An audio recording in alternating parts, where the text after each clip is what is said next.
Hello दोस्तों, आपका स्वागत है हमारे चैनल ई लर्निंग लैब्स में। दोस्तों, आज हम हमारे हिंदी भाषा के पाठ्यक्रम कछुआ धर्म के पाठ को पढ़ने वाले हैं। तो चलिए, बिना किसी देरी किए इस पाठ को शुरू करते हैं।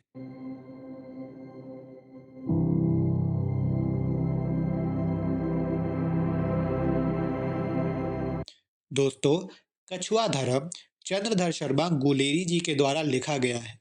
तो चलिए, सबसे पहले हम चंद्रधर शर्मा गुलेरी जी के बारे में पढ़ते हैं।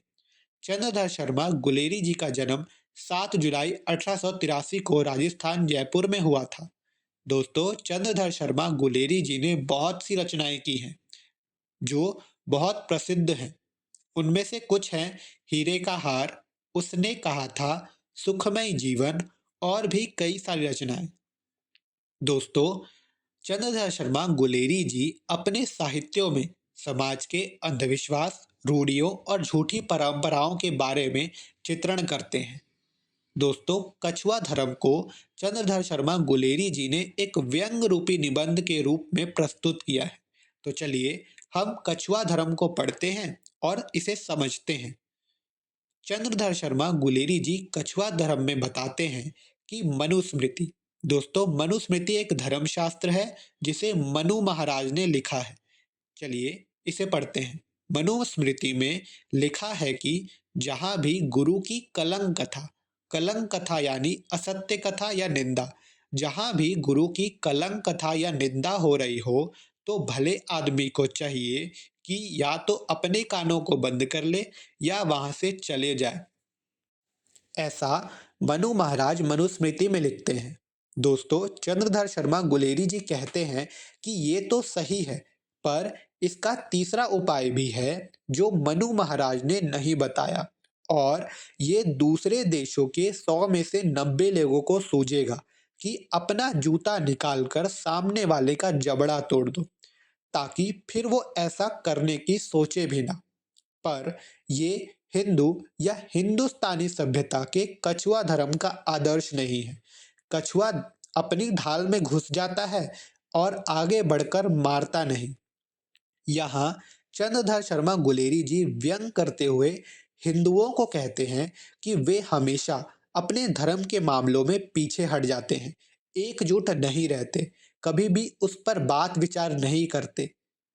आगे गुलेरी जी अश्वघोष महाकवि की बात कहते हुए कहते हैं कि गौतम बुद्ध के साथ जो साधु पुरुष जा रहे थे, उनको उपमा देते हुए अश्वघोष महाकवि कहते हैं कि दुष्ट लोगों के कारण धर्म नष्ट हो रहा है, धर्म जा रहा है, और धर्म के साथ साधु पुरुष भी जा रहे हैं। फिर पंडित चंद्रधर शर्मा गुलेरी जी कहते हैं कि दुष्टों के कारण, गंधर्वों के कारण धर्म नष्ट हो रहा है, धर्म भागा जा रहा है, और साधु पुरुष भी धर्म के साथ जा रहे हैं। साधु पुरुष कहीं और जाकर अपनी भूमि को छोड़कर उस जगह को यज्ञों और वेदों के लायक बना लेंगे, पर वे उस जगह में भी तब तक ही रह सकेंगे जब तक उस जगह पर कोई दुष्ट या कोई गंधर्व आकर सब खराब ना कर दे। लेकिन कभी भी वे डट कर उनका सामना नहीं करते, ताकि उन दुष्टों की दुष्टता को रोका जा सके। पुराने समय में भी साधुओं ने और देवों ने दुष्टों को रोका था, पर आज ऐसा नहीं होता। आगे पंडित चंद्रधर शर्मा गुलेरी जी बताते हैं कि साधु पुरुष जब दूसरी जगह जाते, तब भी दुष्ट गंधर्व उनके पीछे आते रहते, उन्हें परेशान करते। तब भगवान विष्णु ने यज्ञों की रक्षा के लिए और साधु पुरुषों की सहायता के लिए 3 गाड़ियां बनाई। पहली अग्नि, यज्ञ की अग्नि के लिए। दूसरी यज्ञ पात्र, यज्ञ के बर्तन रखने के लिए। और तीसरी आरुणि, यज्ञ की लकड़ियां रखने के लिए। और वे साधु पुरुषों को दे दी, और साधु पुरुषों ने और आर्यों ने इन गाड़ियों के साथ यात्रा शुरू की जो दूसरे देश में जाने की थी। फिर वो जहां जहां पर रुके थे, वहां पर उन्होंने यज्ञ किए और देवताओं को आहुतियां दी। इसे देखकर दुष्ट उनके पीछे आए, हमला किया, पर वे लोग रुके नहीं, आगे बढ़ते गए और अपनी भूमि को छोड़ दिया। फिर वो नई जगह पर आए जो बहुत हरी भरी सुंदर थी, और वहां पर साधुओं ने देवताओं को आहुतियां दी। वे सारे साधु पुरुष नई जगह पर तो आ गए थे जो हरी भरी और उपजाऊ थी, पर उन्हें वहां के खान पान की आदत लग चुकी थी, और वे अगर लेने भी जाते तो वे दुष्ट और गंधर्व उन्हें मारने दौड़ते, पर कुछ नगद लेकर बेचने को तैयार हो जाते। उस समय जो पैसा था वो गोएं थी, आज पैसा रुपया है। उसी तरह पहले जो पैसा था वो गोएं की मुद्रा थी। जैसे आजकल लखपति और करोड़पति होते हैं, वैसे ही शतगु और सहस्त्रगु होते थे। ऐसे ही गंधर्वों और आर्यों के बीच संघर्ष चलता रहता था, और साधु पुरुष और आर्य अपनी संस्कृति के लिए नए नए स्थानों पर जाते रहते, और दुष्ट गंधर्व उन्हें परेशान करते रहते। आगे चंद्रधर शर्मा गुलेरी जी कहते हैं कि मेवा बेचने वाले पेशावरों की तरह कोई कोई सरहदी यहाँ सोम बेचने भी चले आते थे। दोस्तों, सोम एक महत्वपूर्ण तत्व होता है जो यज्ञ और अनुष्ठान में उपयोग किया जाता है। दोस्तों, सोम एक बेल की तरह होता है जो पहाड़ के क्षेत्रों में मिलता है, और ये सिर्फ गंधर्वों के पास होता था। तो आर्य लोग भी सोमवर्ती यानी गंधर्वों से सोम लेने को तैयार हो जाते थे, पर सोम की कीमत तय करने में बहुत मुश्किलें होती थी, जैसे कि आजकल फल और सब्जी की कीमत तय करने में होती है। वैसे ही उस समय पर सोम की कीमत तय करनी होती थी। जब भी कोई व्यापारी कहता कि गाय के बदले सोम दे दो, तो दूसरा कहता कि सोम की कीमत इससे कहीं ज्यादा है। फिर वो व्यापारी गाय के गुण बखानता कि जैसे वो दूध देती है, उसके दूध से माखन, दही आदि चीजें होती हैं, और भी कितने सारे गुण हैं।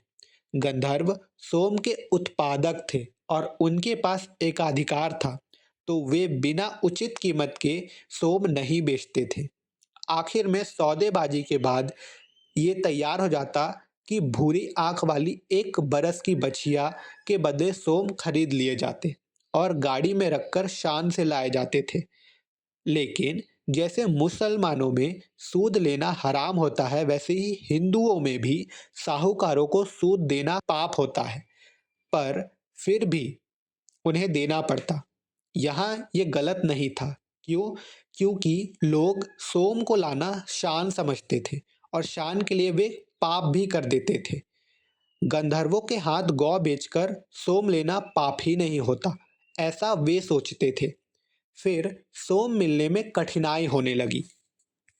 गंधर्वों ने दामों को बढ़ा दिया, या सफर दूर का हो गया, या रास्तों में डाकू आ बसे, कुछ ना कुछ होने लगा। इन कारणों से सोम मिलना मुश्किल हो गया। तब लोगों ने पुतिक नामक लकड़ी का रस निकालकर काम चलाना शुरू कर दिया। दोस्तों, पुतिक नाम की जो लकड़ी थी वो उसी तरह का उसका रस दिखता था, पर वो रस वैसा नहीं होता था। हालांकि किसी ने भी ये नहीं सोचा कि क्यों ना उपजाऊ भूमि में सोम की खेती शुरू कर दी जाए, जिससे आसानी से सोम प्राप्त हो सके। पर वे ऐसा क्यों सोचेंगे? जैसे कि उपमन्यु को उसकी माँ ने और अश्वत्थामा को उसके पिता ने पानी में आटा घोलकर दूध बोलकर पिला दिया था, वैसे ही अब वे लोग देवताओं को सोम का रस पिलाने लगे। जैसे वो पुतिक नाम की लकड़ी से उस तरह का रस बनाते और देवताओं को ऐसा बताते कि सोम का रस है। पर ये जो चाल थी वो भी ज्यादा दिन नहीं चली। आगे सप्त सिंधु यानी कि 7 सिंधु में से 5 नदी में वहिक विदेशी आक्रमणकारी आ बस गए। शुरू में महाकवि ने तो उपमा दी ही थी कि धर्म का पतन हो रहा है और साधु संत कमंडल लेकर जा रहे हैं। अब ब्रह्मावर्त, ब्रह्मदेश और आर्यवर्त यानी प्राचीन भारत के पवित्र क्षेत्र की महिमा होने लगी, और पुराने देश छोड़ दिए गए। फिर वो आगे कहते हैं कि बहुत समय पहले की बात है, समुद्र पार के देशों से जो धर्म का पतन होने लगा था, वे लूट-पाट करते अपना धर्म का त्याग कर रहे थे, जिससे समुद्र यात्रा बंद कर दी गई।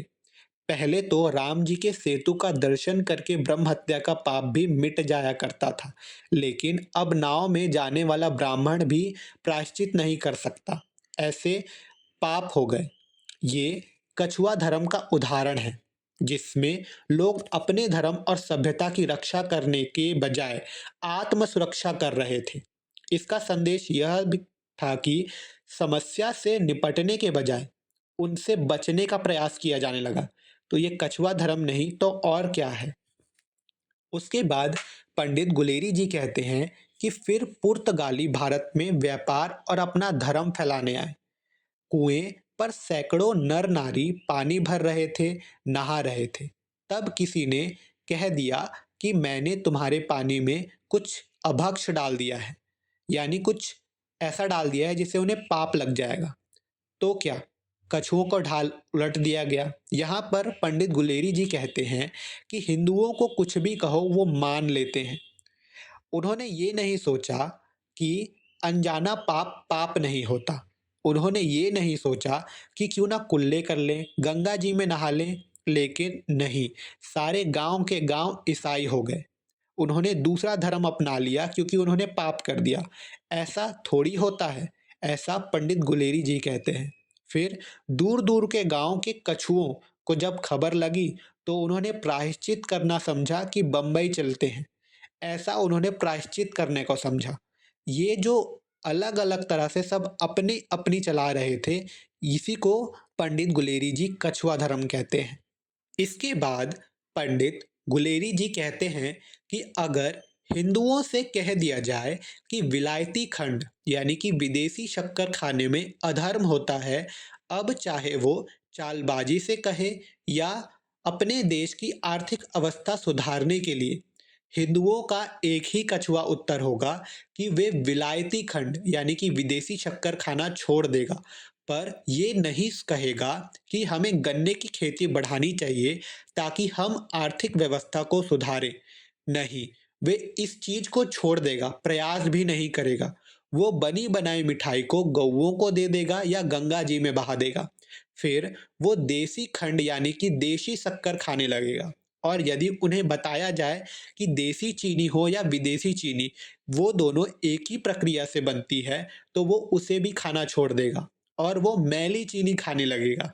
फिर यदि उन्हें ये भी बता दिया जाए कि उसमें भी कुछ अभक्ष मिलाया जाता है, तो वो उसे भी खाना छोड़ देगा और गुड़ पर आ जाएगा। फिर गुड़ की भी अशुद्धियां गिना दी जाएं, तो वो उसे छोड़कर मधु खाने लगेगा या मीठा खाना छोड़ देगा। इस क्रम में वे ये नहीं सोचेगा कि कितनी चीनी खाना सही या नहीं, मीठा छोड़ना सही या नहीं। वे केवल वही करेंगे जो उन्हें बता दिया जाएगा।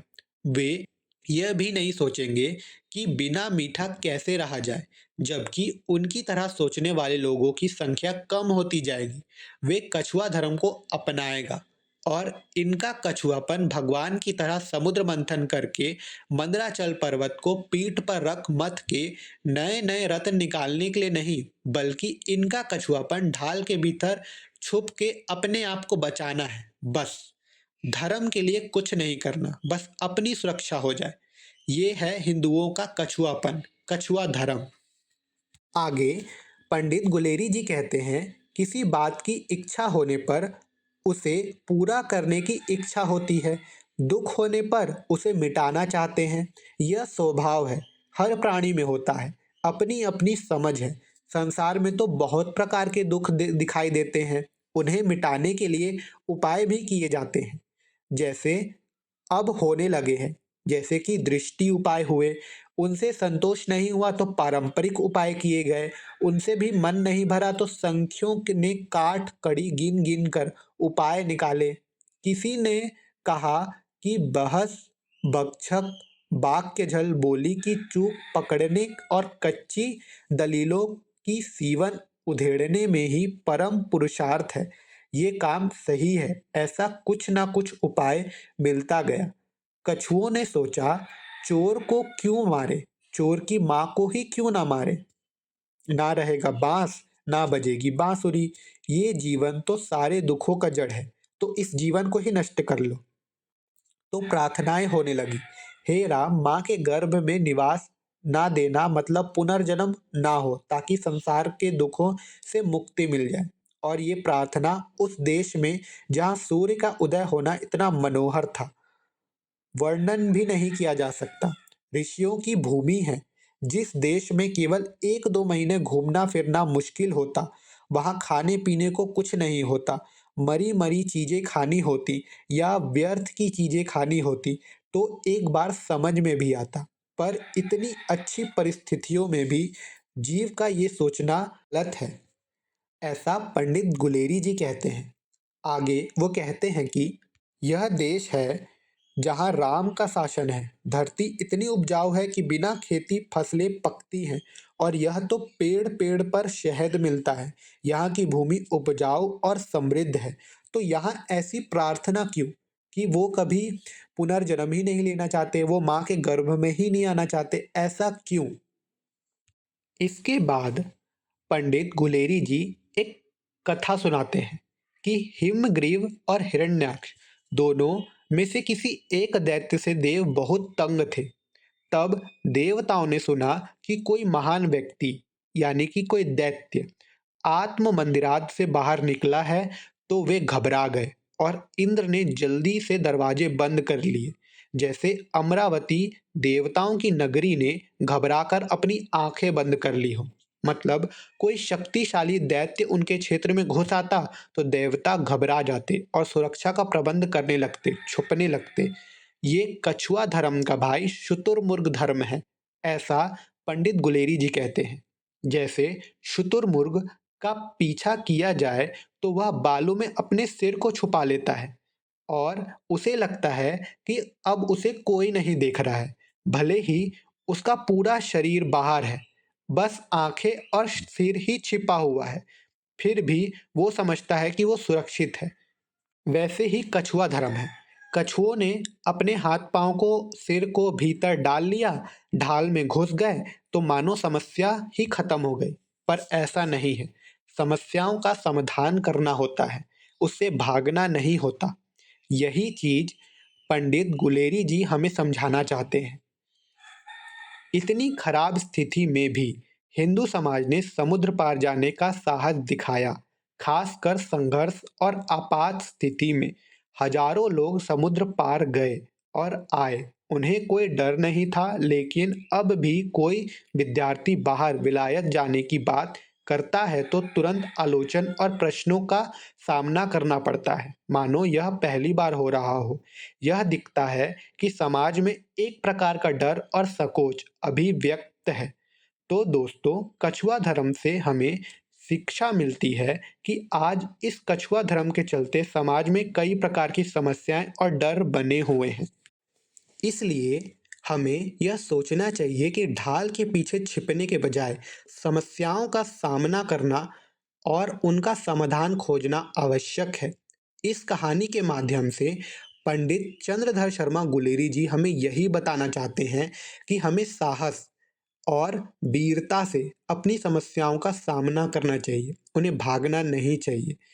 जैसे कि हमने पढ़ा और देखा, पंडित चंद्रधर शर्मा गुलेरी जी किसी धर्म को गलत नहीं कह रहे हैं, पर वो यही समझाना चाहते हैं कि हमारी जो गलत चीज़ें हैं हमें उनको सुधारना है, हमें अपनी समस्याओं से लड़ना है, हमें उनसे भागना नहीं है। बस पंडित चंद्रधर शर्मा गुलेरी जी कछुआ धर्म में यही समझाना चाहते हैं। दोस्तों, अगर आपको ये वीडियो पसंद आया हो तो वीडियो को लाइक कीजिएगा, चैनल को सब्सक्राइब कीजिएगा और ज़्यादा से ज़्यादा लोगों तक शेयर कीजिएगा। धन्यवाद।